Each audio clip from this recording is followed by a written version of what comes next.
everyone, this is update for February 11th, 2023, days 353 of the war, end of the date update.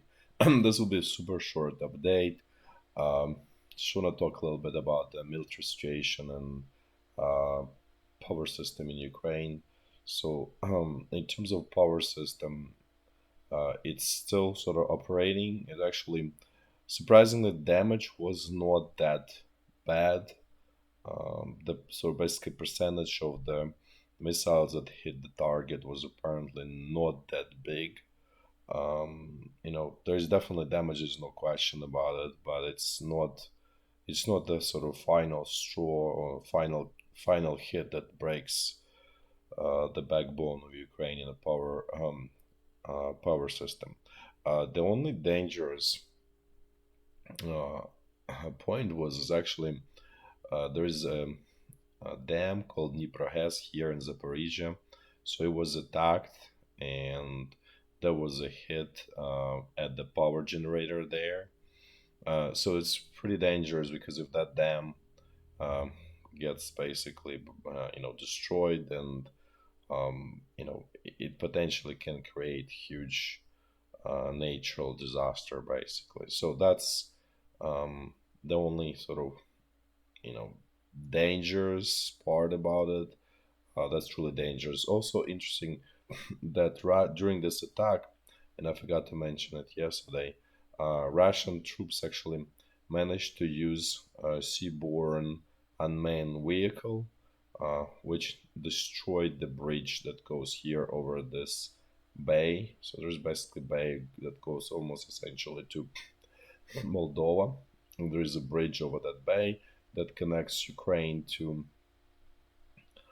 Romania, and also it allows to use some of the Ukrainian ports on the Danube to what it does. There are Ukrainian ports on the Danube river basically, where it falls into the Black Sea, and a lot of Ukrainian grain goes through this railroad bridge to those ports. Also, there is some supply of war material goes in other direction, and also fuel from Romania, which has a large oil processing capacity, and actually producer of oil and natural gas as well. Not at this point, it's not it's nothing huge, but still.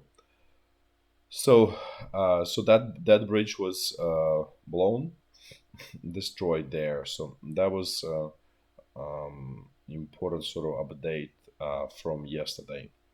Now let's switch to general strategic topics. So there was interesting case in Russia where there were soldiers who were sentenced to jail for 3.5 years in jail for basically refusing to stay in their trenches and basically leaving them. This call it desertion. Um, so as you can see, I would say if you think about it as deterrent, it's pretty mild. I would say I would rather spend 3.5 years in jail and be alive than have very high chance of dying in the trenches. So that's just so far the first, I would say, um, probably first case in out of many on this topic on the Russian side. I'm sure there will be more. There will be more on Russian side, and there will be more on the Ukrainian side. As I said, the quality of the um, of the infantry, of the people who are filling the ranks now is going down relative to the beginning of the war. I would say it's I can speak noticeably about the Ukrainian side. It goes down significantly, and desire to fight is definitely diminished. And if there are any strong hits by the Russian military, it will actually may lead to large collapses on the Ukrainian front line in the future. Let's say in 2-3 months, it will be definitely very fragile army. Let's put this. Russian army is fragile and lacks motivation in the first place, so there is no question about that. And the problem is that they have large numbers and a lot of equipment, much more equipment. So that sort of that fragility is sort of addressed through a lot of equipment. There's also another trend that I mentioned before, but it's becoming more and more visible, is the shell hunger on the Russian side.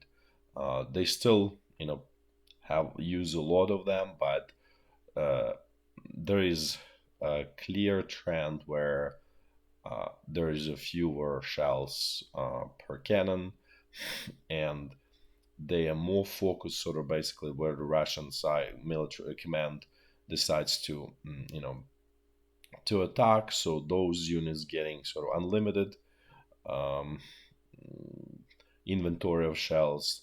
The other ones are basically on, like, on hunger. So this is that trends kind of like goes worse over time. Let's put this way. Now let's walk through the front line. We're gonna do it in a clockwise fashion, as I always do, starting from the north and then going down south. So the situation along the state border is without significant changes. No new updates on this potential offensive near Kharkiv. We'll see if that's sort of real rumor or just a rumor. Now let's jump to the North Luhansk front line. And by the way, I actually forgot to mention that, and I'm not even showing this. The front line actually goes from Kupiansk all the way to along the Skill River to the state border, and essentially all of the eastern side of Skill River, slightly north of Kupiansk, is controlled by the Russian army. So this is essentially basically like kind of like this one big bridgehead of Ukrainian troops starting somewhere a little bit north of Kupiansk. As you can see, situation here is more or less the same, no significant differences. Continued Russian attacks here in this uh, large forest along the Siversky Donetsk River without sort of major any advances, so just status quo basically remains. Now let's move to the North Donbass front line, where things are kind of getting difficult. So first of all, there are some advances again by Wagner mercenaries here. They basically advancing towards Siversk along this road that connects Bahmut and Siversk. As you can see here, I don't have still confirmation whether they got to this E40 motorway or they approaching it. What it looks is certain is that Wagner mercenaries captured Krasna Gora, which is kind of like small area here. And let's actually look on this map. So basically, Krasnahara was Ukrainian bridgehead on the eastern side of Bakhmutka River. This is Bakhmutka River. Basically, it splits Bakhmut into two parts: the western, which is the core of the city, and then the eastern, which is basically, you know, sort of like outskirts of the city. So the Krasnahara was a little bit north of Paraskovivka here. It was basically Ukrainian bridgehead on the eastern side. So it looks like it was eliminated. And so the Russian troops probably already approaching this, um, for sure, this railroad, and potentially, as I said, this M03 or E40 in other naming, from this north, from north of Paraskovivka and essentially this direction. So, in other words, the situation here in the north is getting um, worse by the day. The situation in the south is also getting worse by the day. So there was a report that the bridge over this channel here, freshwater channel, has been blown on this road between Bakhmut and Konstantinivka, which makes sense because Russian troops essentially here. and since it was blown, so apparently Russian troops already here, because I'm still showing there's some kind of like in this forest here.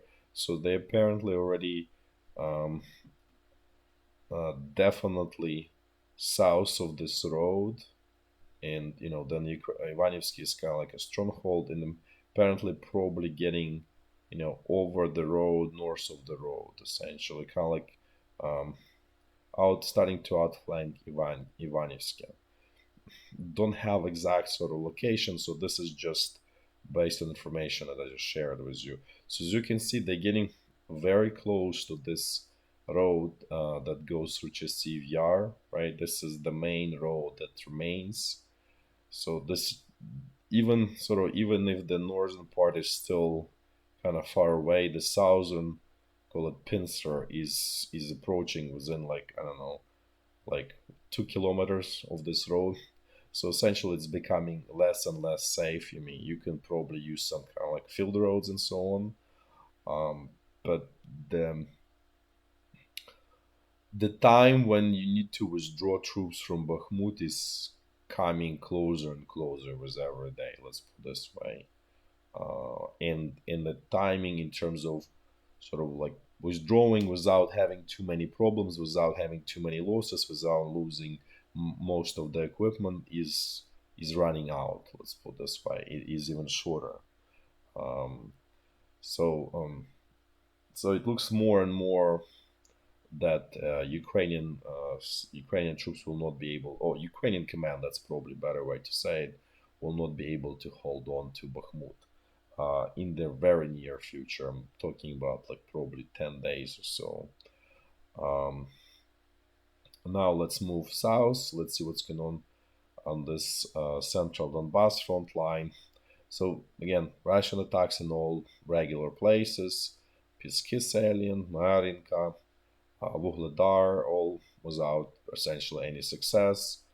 As I mentioned before, there's very huge losses here in Vuhledar. So this is again um, work of the regular Russian army, which is absolutely incapable, incompetent, essentially. Now let's look at the Zaporizhya front line. Nothing new here. Situation is stable since what mid early January, when there were some attempts by Russian troops to probe Ukrainian defenses here. That's it for today. Thanks for watching, and until tomorrow. Bye bye.